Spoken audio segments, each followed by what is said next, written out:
Yeah. Okay, so I'm getting started. I think I know almost all of you, but those of you that I don't, my name's Julie now. I'm the OIDC, which is a Canvas coach for the Red Mountain region.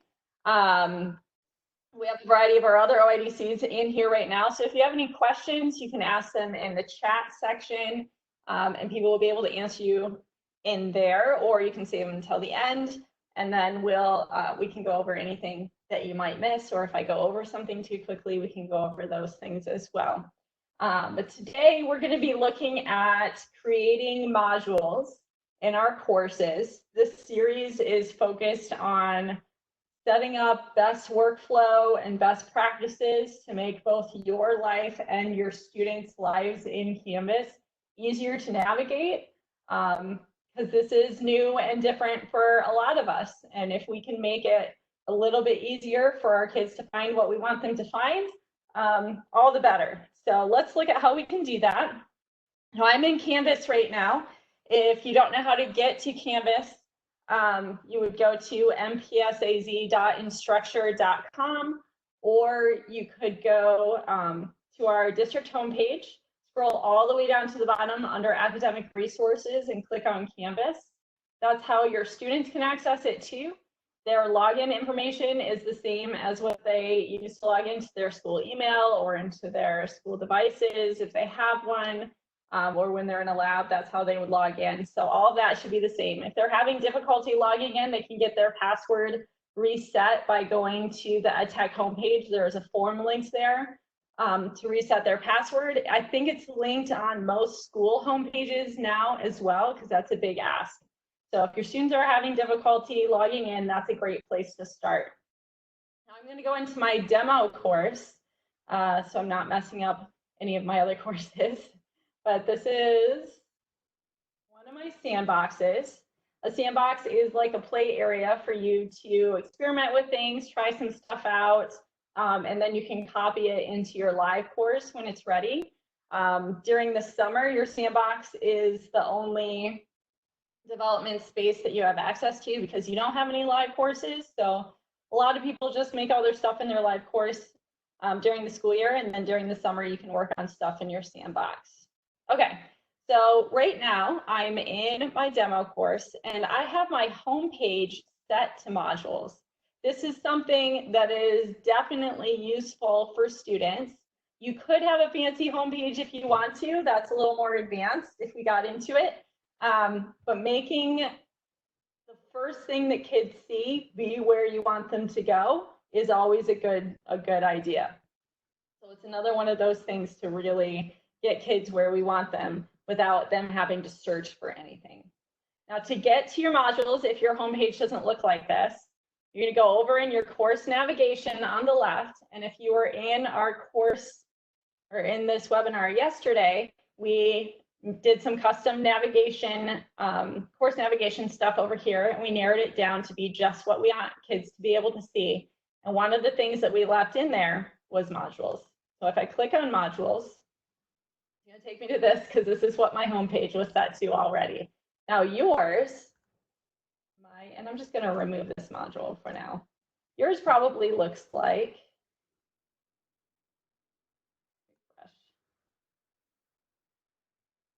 there. Yours probably looks like this if there's no module in there at all. So you have a couple of options. You can create a new module or you can add existing content. This is one place where you can create a new module. Another place is up in the right-hand corner over here. It says plus module.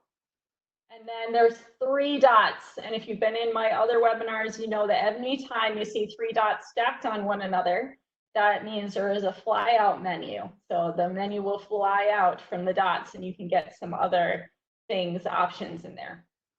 But right now we're just going to click on plus module because we're going to add one. I'm just going to call this sample module again.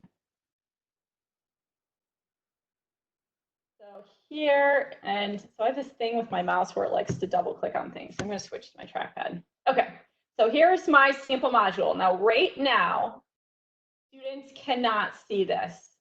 You look all the way to the right. So here's my module, sample module. We look all the way to the right.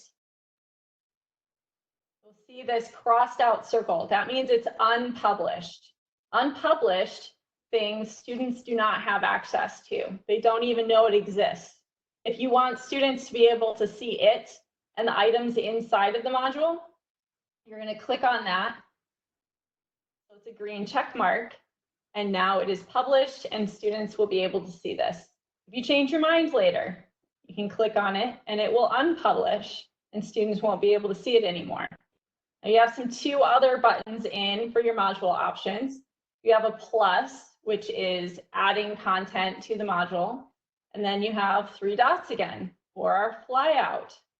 We have lots of options for our module in here, but for now, we're just going to look at the plus. So we're going to add some things to this module.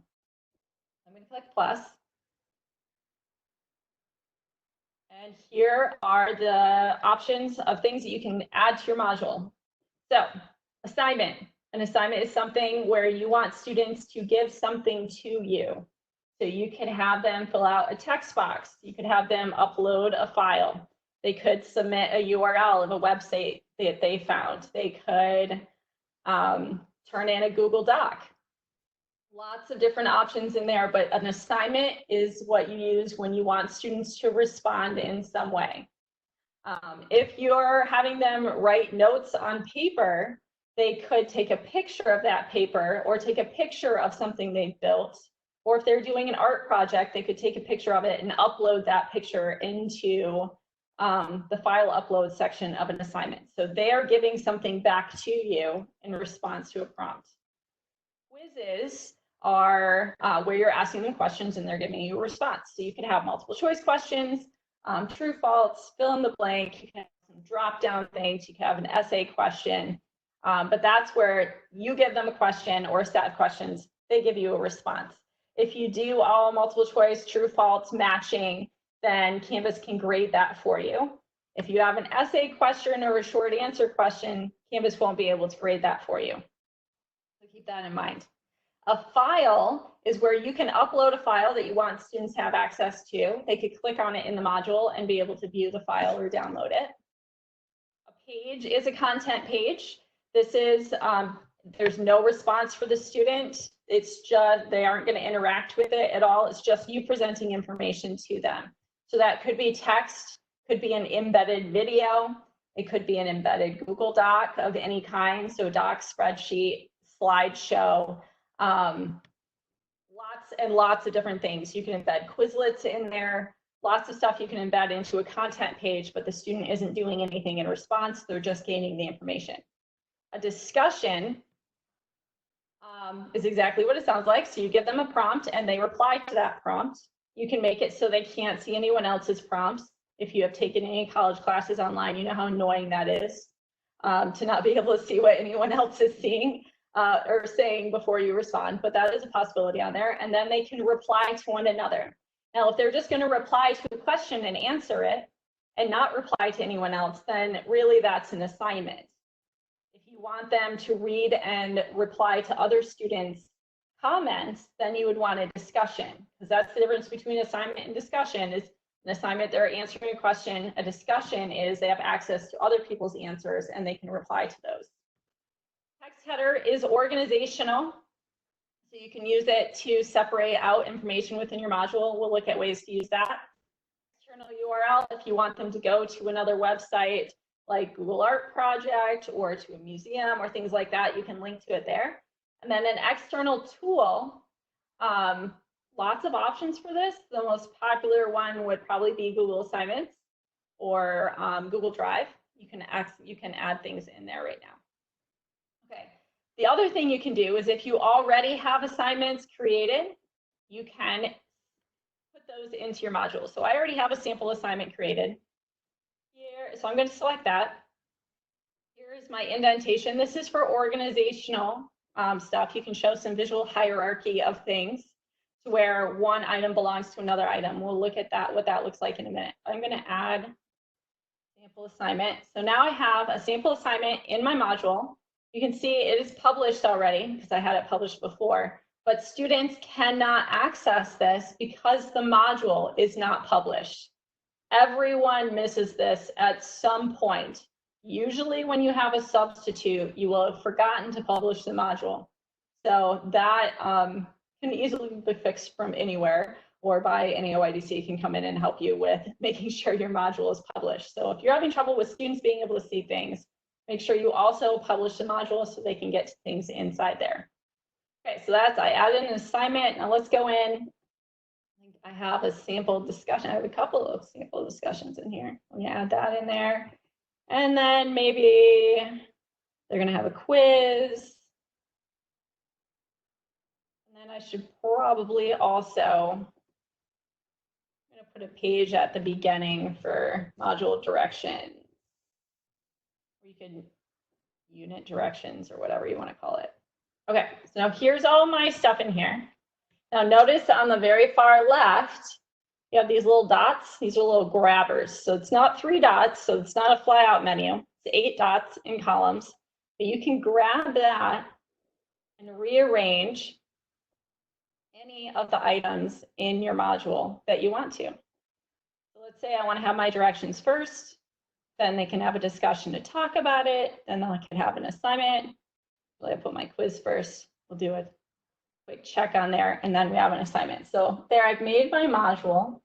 It's very simple. You could just leave it like this. But if you wanted to do other things with it, you have some other options. Now let's go look at some other teachers' stuff that I have shared with people. So this one is from Laura Carlson. She's a math teacher at Red Mountain. She teaches in our core program. And here's how she organizes her module. So she uses a text header here for lessons. And she has, these all have videos and things embedded in there. And then they go to Big Ideas and they practice their stuff. And then they have their assessment section right here. So that's what a chapter looks like for her. So you could organize your modules by chapter. We get down here, here's Gabe Marquez, psychology. So he has it by topics. So he has the roots of psychology, get to know you, so he has a discussion, a little assignment, some content. Notice he's using indentation to show that this belongs with this. So there's another way you could arrange your modules by topic. Scroll down some more. And this one, whose was this? Kyle Williams, I think. Yeah. So she organizes her content by weeks. So semester 1, week 3, and here's what she's doing in that. So that's her module in there. Down here, Becca Kuki, also in the English department, has a module on a skill. So focus note taking. She has that in here and all of the resources on how to practice that. She teaches Avid and English as well. So lots of different ways to use your modules. We go back in here, let's look at adding a header. So I'm going to put text header. And we could be like, I don't know what we're going to do in here, but let's say do this first. This has been helping my 4th grader. So you're going to say, do this first. And then inside that, I'm going to indent this assignment or this page, maybe. There we go. So it belongs into that header. So there's my module directions. I want them to do that first. And then I could say, do this second. And that gives them some visual cues of the order in which that they're supposed to go. And this is one of the ways that Canvas is superior to Google Classroom, because let me tell you, Google Classroom has been an adventure in this house. Okay. So there's that. So now I have a little bit more organization in my module if I wanted it to be like this. So some options using text headers. Notice I can't click on these at all, but I can move them around. It's just for organization. If I was to delete this module, those headers would go away. Now I could add another module. Let's look at what that is.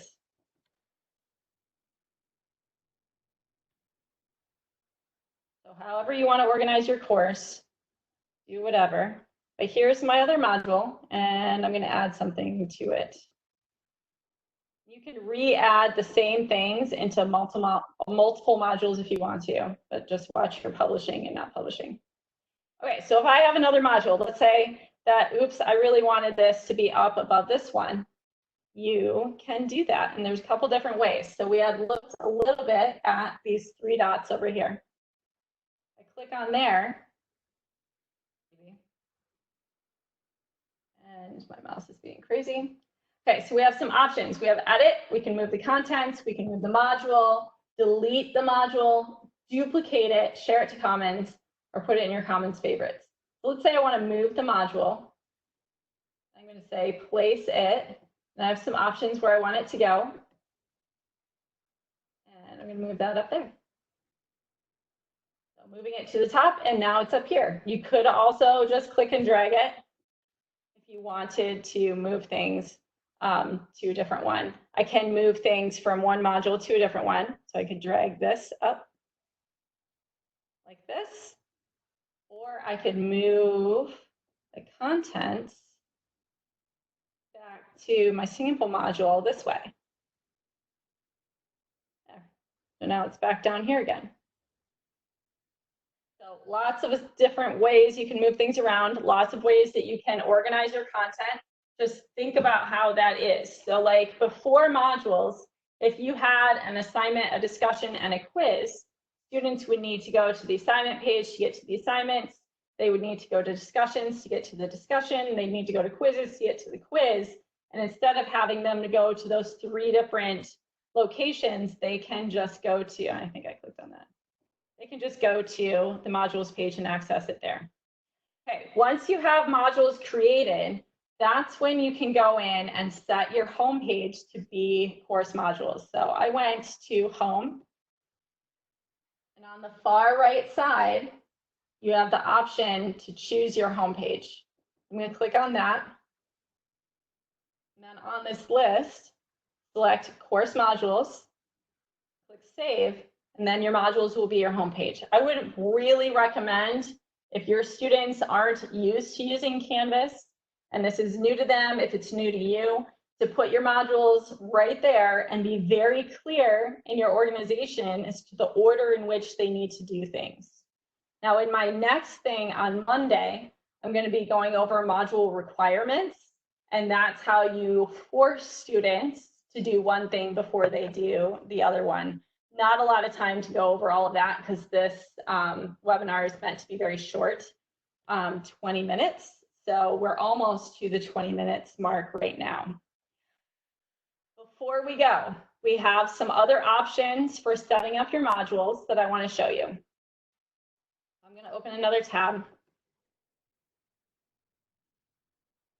You can listen to me type. I'm going to go to mpsaz.org/Canvas. Maybe. Architect having trouble again today?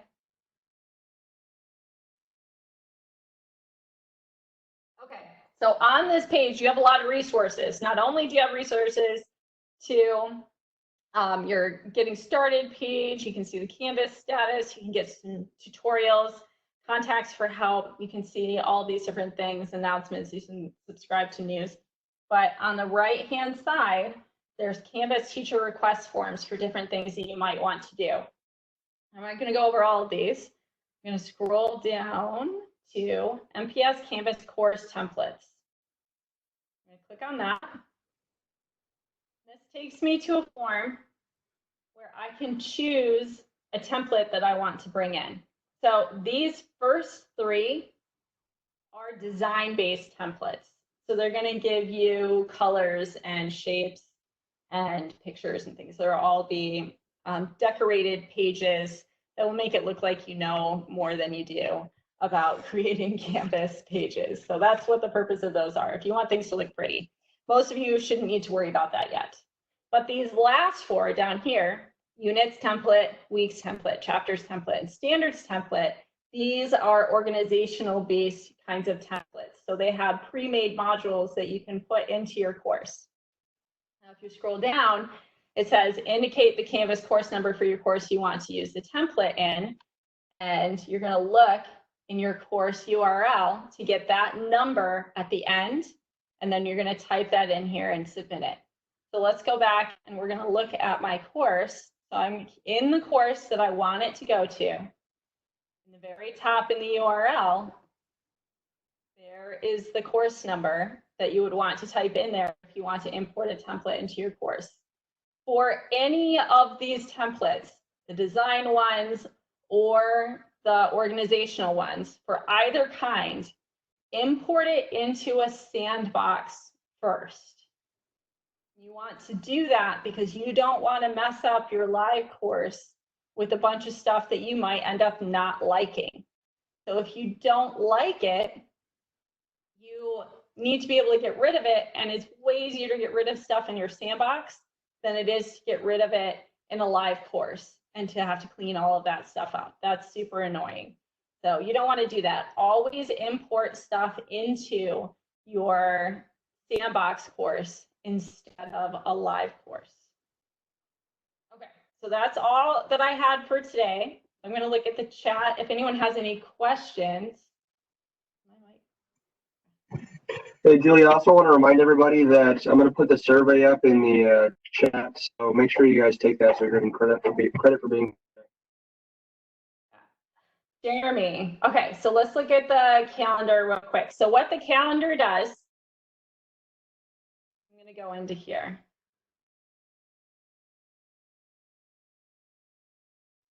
Okay, maybe my husband just got on a webinar or something. You know, when you're sharing the internet with a bunch of people.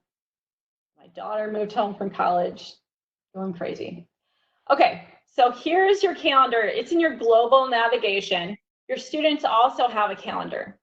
Now, what this does is anytime you create an assignment, a discussion, or a quiz that has a due date on it, it will populate that course's calendar. So I have right here, I scheduled their weekly meeting today. So we're going to have our Canvas WebEx meeting at 2 o'clock. And since I put a date on there, it populated into the calendar here. Here are their assignments for the week that are populated automatically into the calendar. I didn't have to do anything for that. Now, something that really messes people up is when you are looking at your calendar, you can add events to it with this plus in the top right corner. You can create a new event. But when you create your event, you need to be really careful which calendar you're putting it on. Because if you put it on your personal calendar, or if you put it on the wrong course, your students won't be able to see it. So if you create any events by hand on your calendar, make sure you're assigning it to the correct class, so they'll. I don't know what more options is. I don't play with this very often. Anyway, so you can put all of those things on there. You can add things to their to-do. You can put different events, reminders. Oh, look how fancy that is. I've never played with that before. You guys can play with that if you want to. I didn't even know that was here. Anyway, so be careful with your calendar.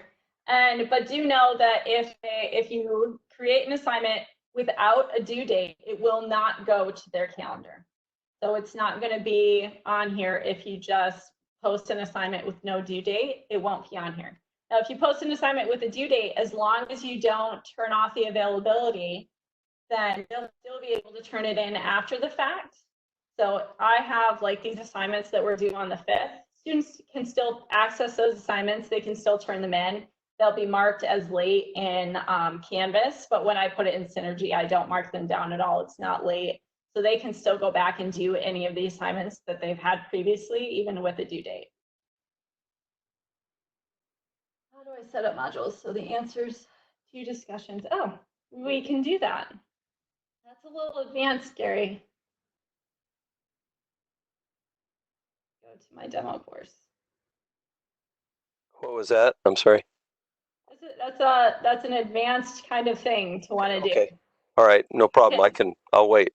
You want to learn it, or? Yeah, if we can, if we have time. Yeah. Okay. I'm in a discussion.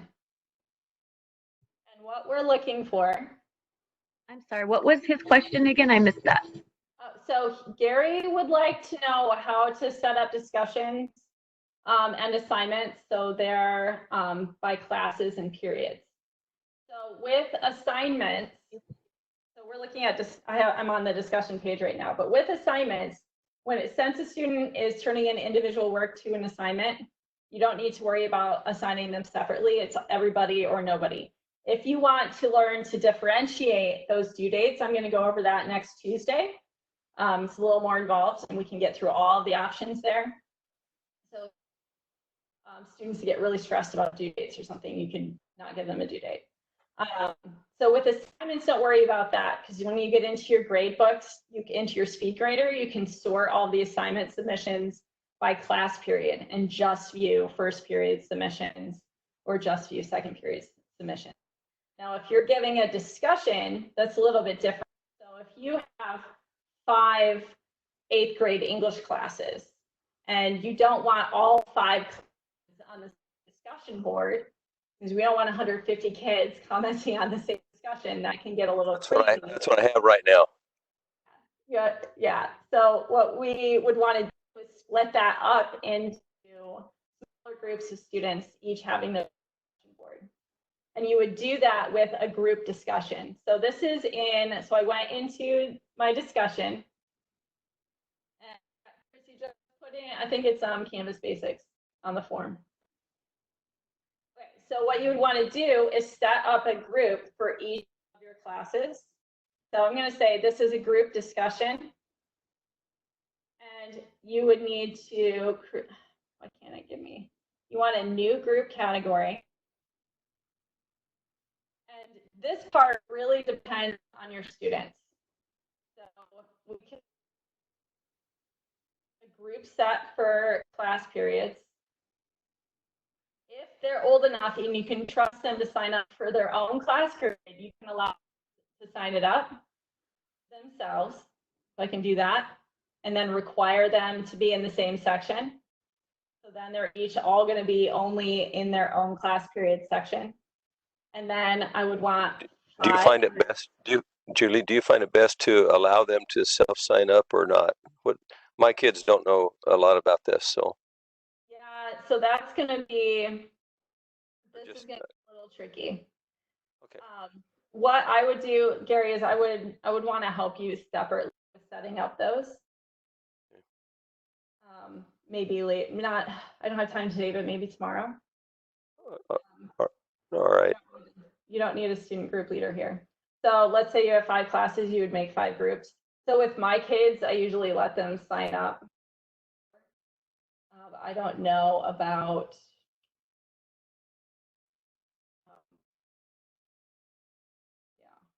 with junior highs. So, but that's how you would create a group and then they can put in there. Now let me show you, I'll show you what that does. Let's see if I can explain it quickly. Okay, so I just created what's called a group set. And I called that group set class periods. So the set is like the umbrella, and under the umbrella, there's going to be a group for each class period. So see all of them? Period 1, 2, 3, 4, 5. I'm going to show you where those go. In the course navigation under people, there's my group set at the top, and it doesn't look like this for students at all. But what you could do, and will probably better junior kids, is you're going to have all of, see, I don't have any students in this class, so I can't demo this, but you can have all your students listed over here. You would assign them and drag them into the group that they go to. Now, once you've made this set, because it takes a lot of time to do that right at the beginning, which is super annoying. Oh, yes, you could do that too, Rachel.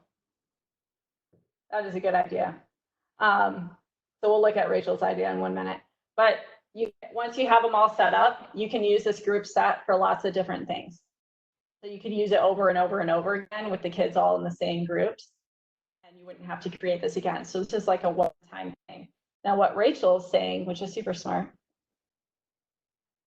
Go back to discussions. Here is another way we could do it. discussion. I'm going to edit it. You go all the way down, and you've got assigned to. Is this what you were saying, Rachel? Yes. So if you assign it to class period, you give it a due date. So it's just assigned to first period. I'm going to save that. And it's saying, oh, you didn't assign it to everybody. And that's okay. So only the students in first period will be able to see this because that's all it's assigned to right now. So then what you could do, which looks a little messy on your side, but not on theirs, is I could click on the 3 dots, duplicate it. Here's a discussion copy. And then I'm going to go into this. For my own sanity, I would name it second period. Go down here and assign it to second period. Oops, not everyone.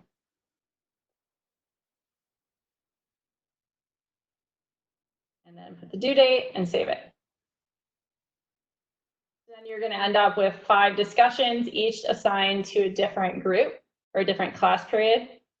And they can't see things that aren't assigned to them. So they'll only see the one assignment. You'll be able to see all of them. So you would keep duplicating them, one for each class that you have, and assign them. So 2 different approaches depending on which one it is that you want, that you prefer. On the grading side, I don't think it would be any harder or easier either way. Just the initial setup is a little annoying to make the groups. Okay, thank you so much. Of course, and I can walk you through that later if you want, Gary. Okay, I'll tell you what, Julie. What if I leave you a message and then I'll work on it today and see what happens. That will okay, be better for you. Good. Yeah. Okay, thank you so much. We're trying a staff-wide meeting today with 258 people. We'll see how that works. Okay. So Thanks. Linda's question, when you were in the module screen, information on listing the modules and assign, were you able to insert specific instructions? Yeah. You should be able to, well, you can make a content page. If I'm understanding your question, you should be able to make a content page to put things in there and then put whatever directions you want onto there for your students. Yeah, so there's a lot of teachers that have created modules specific for helping students learn Canvas, things like that. So you can do that. And if that's not what you meant, Linda, I can talk to you more later. Okay, do we have any other questions? Wasn't quite what I want, but yeah, we can just talk about it later. That's fine. Thank you. Okay.